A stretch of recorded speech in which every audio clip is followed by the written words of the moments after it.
Sini saya akan mengolah data di SPSS dari data yang kita dapat. Datanya itu dari sini ada dapat current ratio, debt margin, debt to equity ratio, dan juga tentu aset. Bagaimana cara menggunakannya di SPSS? Yang pertama kita ke variable view, lalu kita tulis. Yang pertamanya mungkin dari variable bebas atau variable independennya dulu, X1, X2, X3, dan juga Y. Lalu di sini kita tidak usah ubah karena dia bentuknya numerik, width-nya desimalnya, lalu kita mungkin bisa menambahkan label di X1-nya karena ini current ratio, mungkin di X1-nya kita akan menulis current ratio. Yang kedua adalah net profit margin.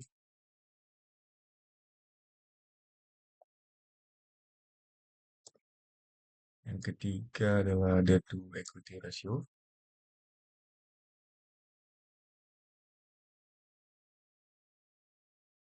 Lalu Y-nya sebagai variable terikat atau variable dependennya return on asset.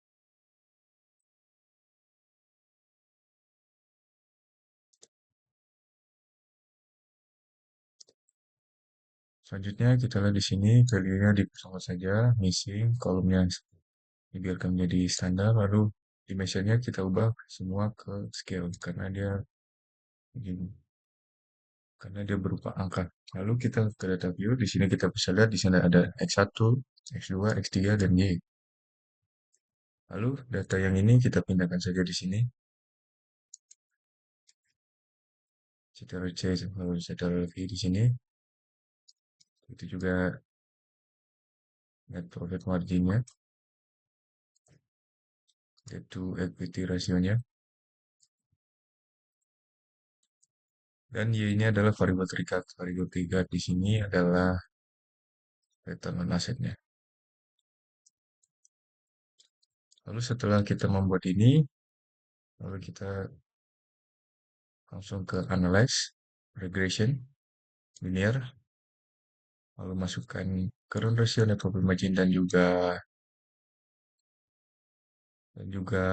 debt to equity ratio masukkan ke sini.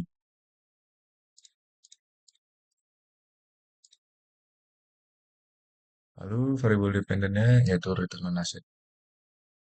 Di statistik yang kita checklist adalah estimate, model fit, ini tidak usah, descriptive, collinearity, diagnosis, dan juga double Watson. Lalu di plots, kita akan menguploadsnya di sini, dan saya akan ulang lagi. SID-nya di Y, lalu ZP rate-nya itu di X, lalu kita checklist bagian standardized residual plots-nya di histogram sama normal probability plots. Lalu di save, kita checklist unstandardized, lalu klik continue. Lalu klik OK. Di sini kita akan mendapatkan data-data yang diperlukan untuk uji uji norm, uji asumsi klasik. Kita bisa lihat di sini. Ini untuk uji normalitas terdapat uji histogram dan juga uji pp-plot. Kita bisa lihat di sini dia membentuk kurva yang berarti dia berdistribusi normal. Ini juga mengikuti garis. Untuk pp-plotnya ini distribusinya normal. Lalu mungkin kita akan mencari Kolmogorov-Smirnovnya.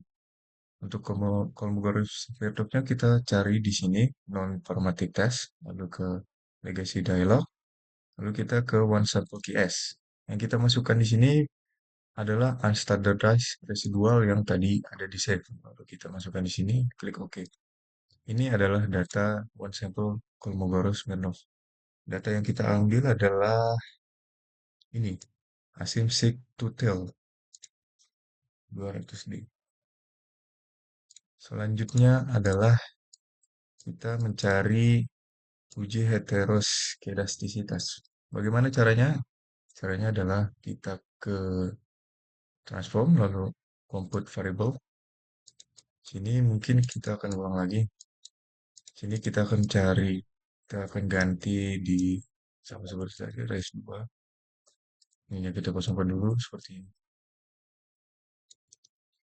ini. Lalu kita klik all juga bisa, arithmetic juga bisa. Mungkin untuk mempermudah ke arithmetic, lalu ke apps, klik 2 kali, sudah muncul. Lalu di sini ada tanda-tanya, kita masukkan asal dashnya. Lalu klik OK. Ini adalah bagaimana kita mencari datanya untuk uji heteroskedastisitas. Lalu bagaimana kita melihatnya? Kita ke regresi, kita ke linear. Ininya kita ubah ke trace 2. Lalu statistik, kita uncheck list deskriptif, collinearity diagnosis dan number motion, tapi kita checklist bagian covariance matrix di regression coefficient. Continue, lalu di plots, hilangkan histogram dan normal probability plotsnya.